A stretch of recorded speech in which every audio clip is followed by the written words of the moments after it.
Good morning, everyone. My name is Simran Chaudhary, and I welcome you all to HeartWise Talks brought to you by Voice of Healthcare. In honor of World Heart Day 2024, we present our special series Heart Smart Act Now for a Healthier Tomorrow. This series is dedicated to empowering you with the vital knowledge about heart health.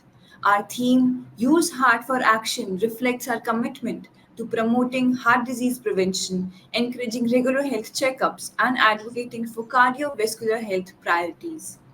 And for today's episode, we are honored to have Dr. Anil Saxena. He is Executive Director of Cardiology at Fortis Okhla. Dr. Saxena is a globally renowned expert in cardiac arrhythmias and electrophysiology with over 35 years of experience. He has pioneered life saving procedures like ICD and biventricular pacemaker implantation in India and has performed thousands of successful treatment for complex heart conditions. Thank you so much, Dr. Saxena, for joining us for this podcast and ready to share his insights on heart health. Welcome to our show, Thank Dr. you. Saxena. Thank you, Simran. Happy to be here. Thank you so much. So, the kind of experience you have, it's an honor to have you. And starting with, we'll be discussing on the topic reasons for palpitation, pacemakers, lifestyle for cardiac health. So, palpitations are a common complaint people experience, often leading to anxiety. Could you explain what causes palpitation and when someone should be concerned enough to see a doctor? Yeah, so palpitation is basically a feeling of abnormal sensation within the heart or a feeling of some irregular heart beating. Sometimes there is an arrhythmia in the heart that the heart starts beating very fast, and that can lead to a very fast heart beating that is also felt as a palpitations. So it's basically an abnormal awareness of heartbeat. And sometimes it can be very troublesome. If the heart beats very fast, patients can have dizziness, they can faint, or they can, in very fast heartbeat, can lead to a cardiovascular collapse like condition. Thank you so much for explaining that to us. So, you have pioneered many procedures in pacemaker implantation. For listeners who may not be fully, aware of this, could you briefly explain what a pacemaker does and who typically needs one? So pacemaker is an electronic device which we implant inside the body. It has a battery, it has a circuitry, and it can generate impulses, electrical impulses, which can then regulate the activity of heart. So many patients who have a very slow heartbeat, they can have episodes of dizziness and fainting. And what they require is a pacemaker which will then provide electrical impulses that will keep the heart beating, because they have a some defect in the electrical activity of the heart, which leads to long pauses or very slow heart beating, which can lead to all these symptoms. So pacemaker controls the heart rate, it doesn't let it fall below a certain level. Thank you for that. I have just come across few days back that a few of the patient died because of faulty pacemakers were implanted. So how does that affect and how it causes death?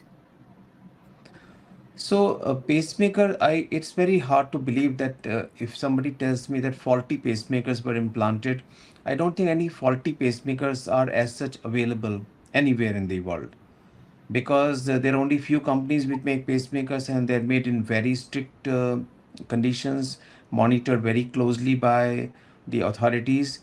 And it is not possible for for a doctor to willingly implant a faulty pacemaker. It cannot be possible. What can happen rarely is that, like any electronic device, one in million or one in very, several thousand or lakhs of pacemakers can be faulty. And that has been happening over decades, that some patients may receive a pacemaker which subsequently shows some sign of some problem, and they are then put in recall. So once in a while, pacemakers and other electronic devices, they are put in recall because of their some defect. There was some manufacturing defect, but that's an extremely rare situation. But nobody can know beforehand, and the companies will never supply. I cannot imagine that anybody will ever supply a defective pacemaker as such, because there are Thank you very for strict guidelines for the companies. thank you for clearing out that, Dr. Saxena, because I guess it was yesterday or day before yesterday. I read that news and that we also published on our website. So moving on, technology in cardiac care. You were among the first doctors in India to perform HIS bundle pacing device therapy. Can you share how this and other advances in electrophysiology are improving patient outcomes? Yeah, so pacemakers typically have one or two or three leads, as we call them, which are inserted into the body and they are connected to the heart. And typically, we have been connecting them to the heart muscle. So the muscle conducts the electric current a bit slowly. So that takes longer time to stimulate the heart, and that leads to some dyssynchrony within the different segments of heart. But of late, we are implanting this his bundle or lab bundle, which is typically called conduction system pacing, where we insert the pacing lead directly into the electrical system of heart. So the activation of heart is very quick, and all parts, so all segments of the ventricle, they contract in a synchrony. That improves the heart function and prevents further deterioration of any heart condition that the patient may have. So it is considered superior to the conventional pacing, and that is a relatively new thing. And I can say that in India, many of us are doing it. So it has taken off in a big way. So does this also has that impact of the previous technology which were being used, and how does it increases the lifespan or eases the lifestyle of a person? So it was observed earlier that some patients, maybe up to 5% patients, develop some decrease in the heart function because of continuous abnormal or artificial stimulation of heart. That we used to call it pacemaker induced cardiomyopathy. So that incidence has been shown to be less with the conduction system pacing. So it is possible that the pacemaker will have less detrimental effect on heart function if we use a conduction system pacing. And that has been shown in large observational studies. We are still awaiting data from large randomized studies which will conclusively prove. But at the moment, both technologies are being used. About 20-30% patients may be receiving conduction system pacing, but not everybody is receiving it because it is slightly more expensive also. And the technology has not stood the test of time, as we say in medicine, because large randomized trials have to prove that it is conclusively superior.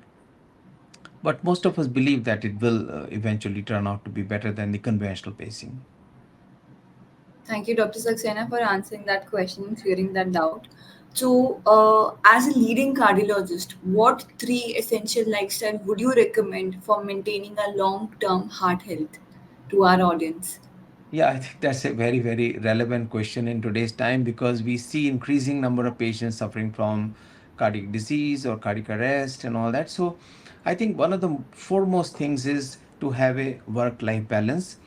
We must adjust our working hours to suit our requirement and spend enough time on other activities other than work, like exercise, like taking adequate sleep, doing some yoga, meditation. The second important thing is to take proper diet. We must reduce intake of inflammatory foods like sugar or excessive carbohydrates. So we should try to minimize the use of sugar and carbohydrates, etc.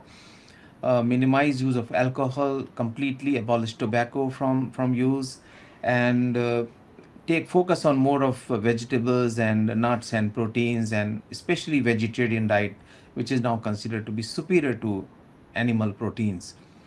That is second thing. And third thing is that we must have a regular checkup of the body to look for any risk factors that we might be having, which can in the long term affect our health. For example, abnormal cholesterol profile or abnormal glucose profile, diabetes, etc., blood pressure. People may not be aware that they have high blood pressure. So a regular medical checkup is necessary to find out various risk factors that may affect the cardiovascular health in the long term.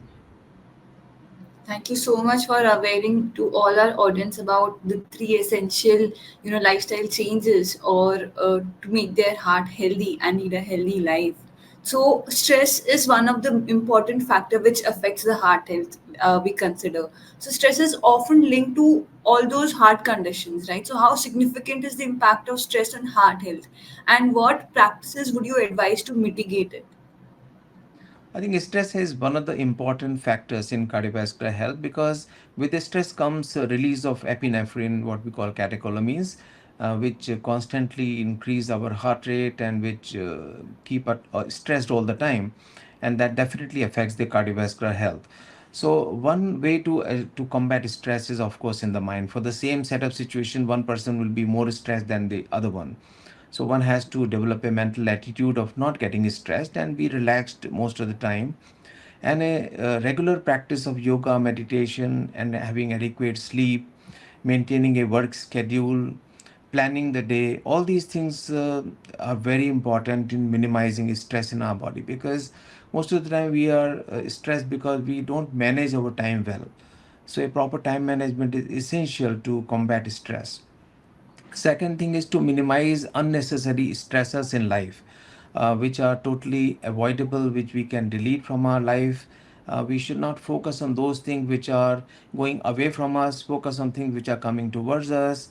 That I think is a very important factor which will minimize stress and lead to a better quality of life.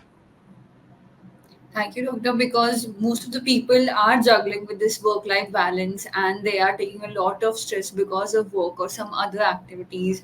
And people are so used to it, even if they are at their 50s, 55, or more than that. They feel like if they do not have that kind of work pressure or that stress, their life is incomplete. So they do not understand that at some point of time, it is very essential to leave all those things out and focus on their health at the right age of time. Absolutely, because we get health only once. If one of our vital organ gets damaged or is diseased, then the quality of life suffers, and then we can only regret that maybe we should have taken better care of our body. So keeping taking care of body is essential and very very important to have a long term good successful life. Thank you so much for that. And lastly, I would like to ask you one last question. That is message for World Heart Day. We observe World Heart Day. So, what message would you like to give to our listeners about taking proactive steps for their heart health? Yeah, World Heart Day basically offers us an opportunity to have a conversation about cardiac problems and make everybody aware about the need to have a good cardiovascular health and all those things that we have talked about, maintaining good life work life balance, avoiding stress, taking care of all the risk factors that we have, having a good dietary habits, having adequate sleep. All these things go a long way in maintaining cardiovascular health and leading to a good, long, fulfilling life. I think that's the message I would like to give everybody. Thank you so much, Dr. Saxena, for sharing all your insights and expertise with us and coming to our platform for helping us to aware all our audience how they can take care of their heart health and be proactive and take all the necessary preventions. So thank you so much for coming to Thank our you. platform and sharing your insights. It means a lot. Thank you. It's been a pleasure. Thank you. Thank you.